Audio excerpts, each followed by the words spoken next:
Derek Palmer had only asked one question, but it was the kind of question that doesn't echo, the kind that folds into silence because no one dares answer. "Why can't I check in?" That's what he said, with the same soft confusion of a man who'd built every wall in the room he was now being told he didn't belong in.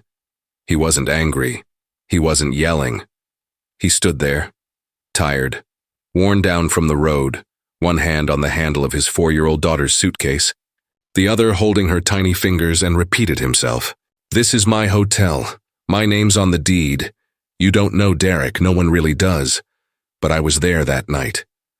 I saw what happened, and if you're watching this, it means you found something that was never meant to surface. Like a scratched-out line in a will, like a bedroom light flicking on in a house that's been abandoned for years. This isn't a story. It's a buried truth that started with a man standing in a lobby where he should have been welcomed like royalty, and instead watched the staff avert their eyes like he was already dead. The general manager, a pale woman named Teresa who never once looked him in the face, simply shook her head and said, "Sir, please don't make this harder." Her voice broke on the last word. The concierge was crying, and the bellhop dropped the room key on the ground like it burned his fingers. Then came the whisper, low, too soft for anyone else to hear, but I was close, too close. The little girl, Lucy, turned her head slightly toward her father and whispered something into his sleeve. 3 syllables. "She's still here." No one reacted. Not Derek, not the staff. No one except me, and I don't know why I felt it. Maybe because it didn't sound like something a child would say, not in that tone, not with that certainty. The rest happened fast. Derek didn't argue. He didn't beg. He just turned to leave. But before he reached the revolving doors, the lobby lights flickered and died. Phones went black. Elevator doors slid open without anyone inside. Then came the voice. From the intercom, scratchy, distant, and it was his mother's voice. "She died 9 years ago in room 413. There's more, but I need to show you." What happened next? The second Derek stepped back inside after that voice called his name, everything changed. His daughter dropped her suitcase. Her eyes rolled back, and she said a name no one had taught her, a name connected to something no one has talked about in over 30 years. And then Derek was gone. Gone, not walked out, not vanished in the wind. Just not there. One blink. His suitcase stayed. His coat still hung from his shoulder. But Derek Palmer, single father, hotel owner, was no longer standing in the lobby of the hotel he built. No one has seen him since. And the worst part? Room 413 has been booked under his name every night since that day. Even though no one has the key, even though no one can open the door, we never asked why. Until now. The silence that followed Derek's disappearance wasn't empty. It was thick, like a heavy fog settling in the lungs. Impossible to breathe through, but impossible to ignore. I wanted to scream for someone to explain, to make sense of what I'd just witnessed. But the more I tried to hold on to the truth of that moment, the more it slipped away, like grains of sand through desperate fingers. Because here's what no one is telling you, and what they don't want you to remember. The story didn't end when Derek vanished. That was only the beginning of a far darker puzzle. A puzzle whose pieces kept shifting, as if reality itself was trying to erase what had happened or rewrite it in a way that made no sense at all. I went back to that hotel the next day, camera in hand, hoping to capture proof, anything to anchor this madness. But the lobby was different. Familiar, yes, but strangely cold, stripped of the energy I'd felt the night before. I spoke to Teresa, the manager, who blinked at me like she'd never met Derek. Derek Palmer, the owner? Her laugh was brittle, almost dismissive. "Honey, you've got the wrong place." And that was the first time the doubt crept in, like a shadow growing beneath my skin. How could a place so rooted in him suddenly deny his very existence? Yet it was true. There was no record of Derek owning the hotel. No registration, no deeds, no room bookings under his name. Not a single paper trail. It was as if the entire history had been wiped clean, like a corrupted file corrupted further until the memory was gone. I began digging. Late nights spent combing through public records, social media feeds, anything. But the more I searched, the more I realized that something inside my own head was breaking. I caught myself hearing faint whispers behind my back, like the hotel's walls were bleeding secrets just out of hearing range. My phone's audio recorder, set to capture these phantom voices, instead churned out static, distorted fragments of voices I couldn't place. Some sounded like Derek, others not human. One night, I found a voicemail from Derek on my own phone, a message I never heard ring with a voice barely there, trembling as he said, "Find her, before it's too late." When I played it back, the voice slowed and warped until it was indecipherable, like my mind was fighting to protect me from hearing the truth. I started questioning everything. Was this real? Or was I unraveling? I kept flashing back to Lucy's whispered words, the name she spoke that no one had ever told her. Was that just a child's imagination? Or a key to unlocking a secret no one wanted revealed? The more I focused on the mystery, the more fragmented my memories became. I could barely trust my own senses anymore. Was I losing my mind, or was someone, or something playing with me? Then just when I thought I was alone in this spiral, a man showed up. His name was Frank, a weathered, nervous guy with a crooked smile and eyes that darted too quickly. He claimed to have known Derek, but his story didn't line up. He spoke in riddles and half-truths, dropping vague hints about things lurking behind the hotel walls and voices that call from places we don't belong. Frank said he'd been there the night Derek vanished but refused to say more, warning me, "You don't want to dig too deep. Some truths come at a price." His hand shook as he handed me a battered cassette tape. Proof, he said, of what really happened. When I played it back, the tape hissed and crackled, voices overlapping, distorted, some screaming, some whispering. But the name Derek spoke on the tape didn't match the man I saw. It was like hearing a ghost trapped between worlds, caught in a loop of pain and confusion.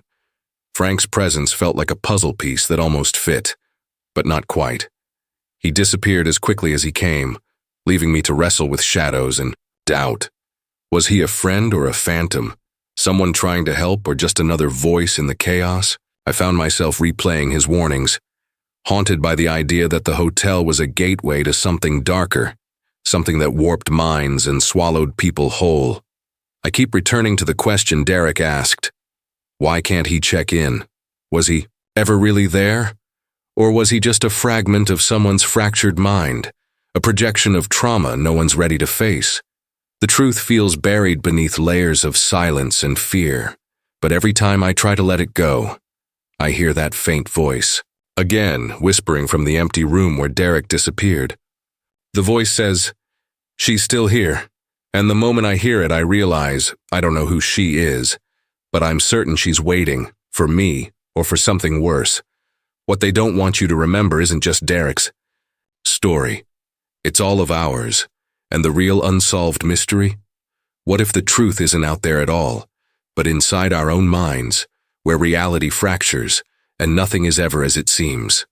The day I thought I cracked the case felt like waking up from a long nightmare, stepping into a light so bright it almost blinded me. For weeks, I'd been tangled in a web of shadows and half-truths, hearing voices that might have been my own, mind-breaking or something far worse, bending reality itself. But then, through a chance conversation with an old records clerk named Marlene, something slipped. A name, a date, a file number, that led me to a dusty box buried in the county archives. Inside was a yellowed, brittle folder labeled Palmer, 1962. The name alone sent a shock through me because it was Derek's last name, but the date was decades before he was even born. I pored over those pages, one trembling hand holding the brittle papers, the other clutching a coffee cup that had long gone cold. There, in the faded ink, was a detailed report about a fire in that very hotel, exactly where Derek vanished.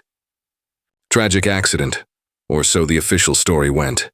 A woman named Evelyn Palmer, Derek's grandmother, had died in the blaze, but the report hinted at something darker, A guest who disappeared without a trace the same night. A shadow that no one dared to chase. There were testimonies, barely legible, of strange sounds, whispers in empty hallways, cold spots where the fire hadn't touched. Even people who claimed to see Evelyn's face reflected in cracked mirrors. I felt my heart pounding in my ears. Was it possible that the past was bleeding into the present, repeating like some broken record? That Derek's disappearance wasn't the start but a continuation of something older, something hidden. I returned to the hotel, clutching the file, a flicker of hope glowing inside me. If this was the truth, if the fire was the seed of all this madness, then maybe I could put an end to it. I went straight to room 413, the cursed number that had haunted the stories, the room Derek's mother had died in, the room where Derek vanished. The door stood as if daring me to open it, silent, ominous. The key was in my pocket, a gift from Teresa the day after Derek disappeared, as if even she wanted someone to confront the darkness inside. I slid the key into the lock, the metal, cold and unforgiving and twisted. The door creaked open like a mouth exhaling secrets. Inside, the room was untouched by time.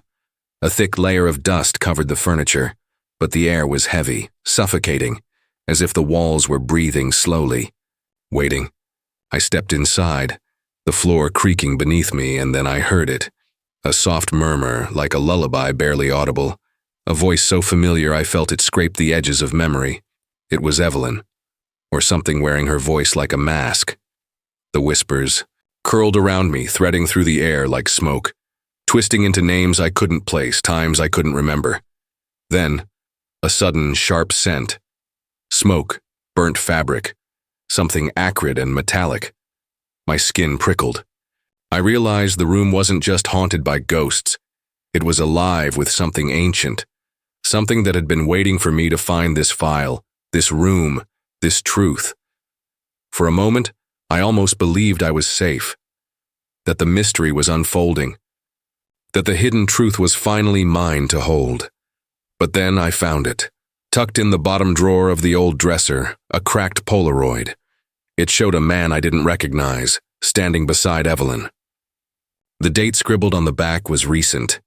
Yesterday. The photo wasn't old at all, it was new, too new. And the man's face was blank. No eyes. Just a smudge where a face should have been, like someone had wiped away his identity, erased him from existence. A shiver ran down my spine, and in that moment, the room seemed to close in on me. The air thickened. The whispers grew louder, overlapping in a chaotic chorus that pressed against my sanity. I stumbled out, the file still clutched in my hand, the photo burning a hole in my palm. Outside, the hotel looked different. Less like a building and more like a beast waiting to devour whatever dared to get close. And that's when I noticed it. Small scratches around the hotel's entrance, jagged and fresh, like claws scraping at the wood. But it wasn't the hotel that was watching, it was me. Every breath, every blink, every second I spent chasing this mystery pulled me deeper into a force I couldn't name, couldn't fight. It had been there all along, patient and cold, feeding on the spaces between memory and reality, on the things we refused to say aloud. And as I pieced it all together, the terrifying realization hit me like a gut punch that left me gasping. The truth I thought I uncovered wasn't just a dead end, it was a trap. The fire, the disappearance, Derek's vanishing, they were echoes of a deeper wound, one buried so far beneath layers of denial and forgotten pain that even the story itself tried to hide it from me. There was a memory glitch in my mind, something I wasn't meant to recall. A night years ago when a little girl, maybe not much older than Lucy, whispered a name into a cold room. A name I didn't recognize, but that clawed at something inside me. And I'm not crazy. They lied to me. They all did. About what happened. About who vanished and about what's still here, watching from the shadows. So, if you think you've been following this from the beginning, think again. Every question you've asked, every fear you've held, needs to be rewritten. Because what I saw, what I thought I understood, it's only the surface of something darker, something that's been waiting for us to forget. And the moment we remember, The moment we look too closely, it changes everything. Maybe you need to watch it all over again, with this new truth in mind. Because the real story isn't what you think it is. Not yet. What I didn't realize then, what no one tells you no matter how deep you dig or how far you run, is that Derek Palmer's disappearance wasn't an isolated fracture in reality, but part of a wider pattern, a silent chorus of unseen watchers who've been piecing this together long before I stepped into the frame. It started with a message, a blink of an image in a late-night news feed, a series of numbers flashing on a digital billboard, a cryptic phrase etched hastily on a crumpled page I found slipped under my hotel room door. You were right, all. Long. Those words echoed inside my skull, a haunting validation and a warning wrapped in one. Then came the dreams, shared but not quite my own, fleeting scenes of dim corridors, flickering lights, and whispers threading through the blackness, like tendrils, voices murmuring secrets in a language I barely understood, but somehow felt embedded in my bones. I wasn't alone. Others were there, people who had seen what I saw, touched the same void, sensed the invisible lines tugging on their memories. They weren't strangers. Their faces appeared in videos, grainy and distorted, in what could only be called found. Footage from 20 years ago, leaked fragments the government never released, hidden in archives too deep for the public eye. These were not mere coincidences, but intentional breadcrumbs laid for those willing to follow. Their messages weren't straightforward. They came cloaked in symbols, abstract glyphs drawn hastily on bathroom mirrors fogged by breath, recurring, patterns in newspaper margins, the same 3 dots and a dash scrawled in obscure corners. They seemed like the scattered pieces of a secret language, a clandestine code woven into the fabric of everyday life, visible only if you dared to look closely, only if you were willing to decode the fear beneath the surface. And the more I uncovered, the more I understood that memory itself was a battleground, fluid, unreliable, and weaponized. Faces I thought I knew morphed subtly when I looked away. Names I swore I heard shifted in whispers to something else. What was real? What was implanted? Who controlled these fractures? The idea of identity, so solid and familiar, began to dissolve into a fog of uncertainty. And with it came a terrifying realization. The force behind this was not just watching, it was orchestrating, shaping perception, bending reality like a puppeteer pulling at strings we didn't even know existed. Then there was the observer, the third perspective that didn't fit with the fragmented narratives I'd been chasing. This figure appeared only in the margins of videos, their face obscured by shadow, their voice a low hum beneath the static. Unlike the others, this observer seemed detached but intimate, the only one willing to speak directly to those watching. They revealed truths that cut deeper than any file or whispered legend. That Derek's story was a node in a sprawling network of manipulation stretching across decades and states, connecting the forgotten with the erased, the missing with the silenced. Their warnings were clear but unsettling, spoken in a tone that felt like both confession and command. You are part of this now. Your memories are not your own, and the control is closer than you think.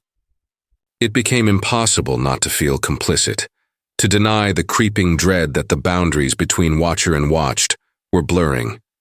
The screen in front of me no longer felt like a barrier, but a thin veil, a gateway where the known world dissolved into something darker, something ancient yet eerily modern in its reach.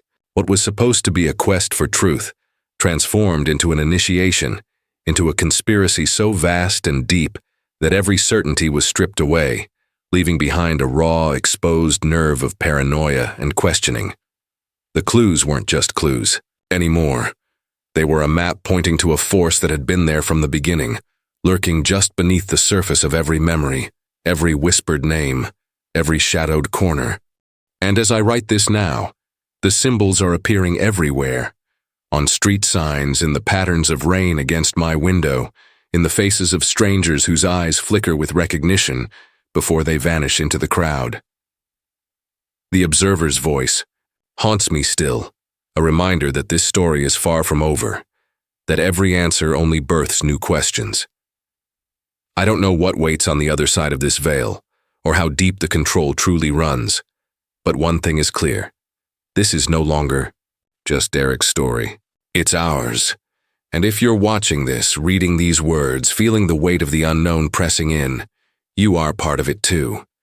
The truth is out there, tangled in shadows and half-remembered dreams, and the only way forward is to look deeper, even when the darkness threatens to consume everything we think we know, because the watchers have never stopped watching. And now neither can we. I stood alone in the quiet dark of the hotel room, the weight of everything pressing down on my chest like a stone that refused to move. The whispers I'd chased for so long, the fractured memories, the vanished people, the eerie symbols, had all led me here not to an answer but to a question so profound and so raw that it ripped through the veil of mystery and laid bare something painfully human beneath. It wasn't about what happened. It never was. It was about why. Why this fractured reality? Why these missing pieces? Why the relentless distortion of memory and identity? And the answer was both terrifying and strangely beautiful, because it is the very essence of being human. I realized then that the force lurking beneath the surface, the one that had warped Derek's story, bent my mind, and twisted the lives of so many others, wasn't some external entity waiting to devour us. It was the reflection of our own fractured souls, the fragile, shattered nature of memory and pain, the quiet battles we all fight to hold on to who we think we are in a world that demands we forget. This mystery was a mirror held up to the darkness, inside each of us, the parts we hide, the fears we bury, the truths we refuse to confront because they threaten to undo everything we've built. And facing it wasn't about solving a puzzle or exposing a conspiracy. It was about choosing whether to let that truth destroy us or save us. I felt the full weight of that choice crushing down on me like a storm. To keep chasing the shadows was to risk losing myself completely, losing who I was, who I thought I was, and maybe even who I could be. But to turn away, to deny what I'd uncovered, meant living a lie, trapped in a cycle of silence and forgetting. It was a moment of total vulnerability, where all the layers of fear and denial peeled away, leaving me raw and exposed. I could feel the past, the pain of Evelyn, the confusion of Derek, the whispered name from a child's lips, folding into my own story, binding us all in a shared, invisible thread of loss and longing. And in that silence, I confessed to myself a truth I hadn't dared say aloud before. Maybe I was never meant to solve this mystery. Maybe the real challenge was learning to live with the unknown, to find meaning in the cracks and the gaps where certainty no longer exists. Because life itself is a series of fragmented memories, shifting identities, and stories that unravel before they're fully told. To accept that is both terrifying and liberating. As the dawn crept in, washing the room in pale light, I felt something shift inside me, a fragile kind of awakening, as if I were waking up from a dream I didn't even know I was trapped in. The shadows hadn't disappeared. The whispers still lingered at the edges of my mind. But for the first time, I wasn't afraid. Not fully. Because I understood that the mystery wasn't just out there in the world. It was inside me. Inside all of us. And maybe, just maybe, the act of facing that truth was the only way to truly be free. So here I am, still searching, still haunted, but no longer lost. The story is far from over, and the questions remain tangled in the dark. But if you've been watching, listening, following along, you've seen what I've seen. You've felt the weight of what's hidden beneath the surface. And now, it's your choice too, to look deeper, to hold the fear and the hope in the same breath, to live with the mystery even when it threatens to consume you, because some truths don't want to be found. Thank you for watching. Don't forget to like, share, and subscribe for stories you were never meant to hear. Until next time, remember, some truths don't want to be found.